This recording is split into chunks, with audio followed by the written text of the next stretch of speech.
for this opportunity, man? Oh, I'm pumped. I think everyone's really excited just to, get to go on the road like this, play an SEC team. It's going to be a huge test for us and this team, but I think a lot of guys are really pumped. How much more confident would you say the team is this year going into this game than you were last year going into that game?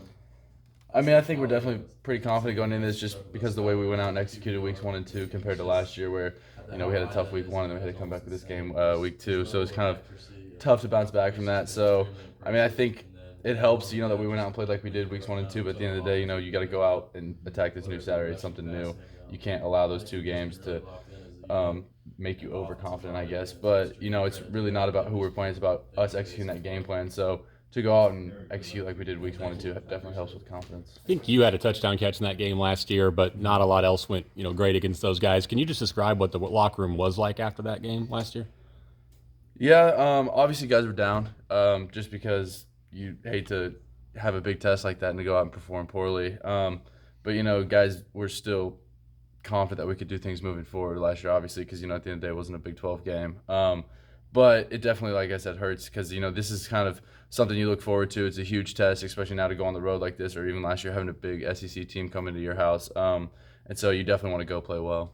How's your guys' focus been in practice this week, just in terms of now facing a game that's probably not going to come as easy as the last 2 have for you on the field? Yeah, I thought it's been good. Something the leaders and coach have talked about like right away was we can't get too high on ourselves. We went and beat 2 lower level teams probably.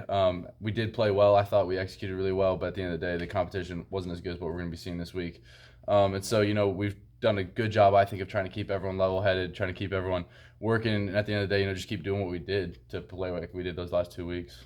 At receiver, you're as far from the center quarterback that the snap count as anybody. But is most of your stuff nonverbal anyway as a receiver in this offense, or will the crowd noise affect somebody at your spot?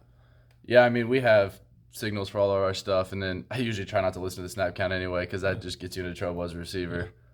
So I usually just watch the ball and try to go off that. Makes sense. Seems like there's been talk about just the size of the corners and D-backs that they have. What stands out when you look at those guys?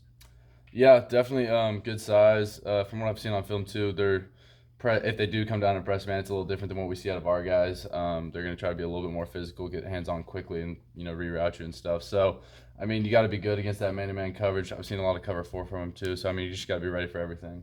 What's the confidence level in the passing game right now, since you guys really haven't had to throw the ball a ton to get much done the last 2 weeks?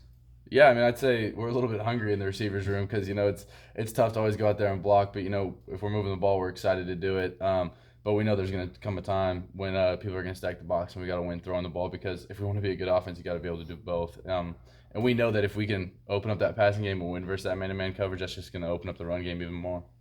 How strange will it be to see Isaiah on Saturday in their uniform? I mean, yeah, it'll be weird, but I'm excited. It'll be cool. I love Zub. We roomed together the past 2 years on the road every time, so we got pretty close from that, and I'm excited to just go out there. At the end of the day, we won't be on the field at the same time, so it won't be that weird, but it'll be cool. Have you talked to him this week yet? I have not talked to him this week yet. I imagine he'll talk some trash at some point, so we'll see when that happens. What have you learned over the last few years in road games that you can kind of pass on to some of these younger guys that maybe haven't been in super hostile environments yet? Yeah, I would say just you can't really let the moment get too big. I don't know exactly what their fans are like, but they're usually not too happy having us there. Opposing fans can be tough. And so I'm going to say probably not to let the moment get too big. Stay locked in. I imagine it's going to be pretty loud down there. We've been preparing for that in practice, but it's obviously going to be different in the game. So kind of just staying locked into everything that's going on. You got to keep your eyes on the quarterback at all times because we're going to have to probably go with nonverbals. That's been kind of a topic that's been addressed recently over the last few days, is what you guys have been doing to prepare for the noise. What is your, evaluation of how you guys have handled that in practice so far? Yeah, I thought it's been good. We've been doing our typical either loud music or loud crowd noise, and now we got the cowbell thing going on. So, I think we've been good preparing for that. We worked nonverbals too during camp and everything like that. So at the end of the day, I don't think it should be too bad.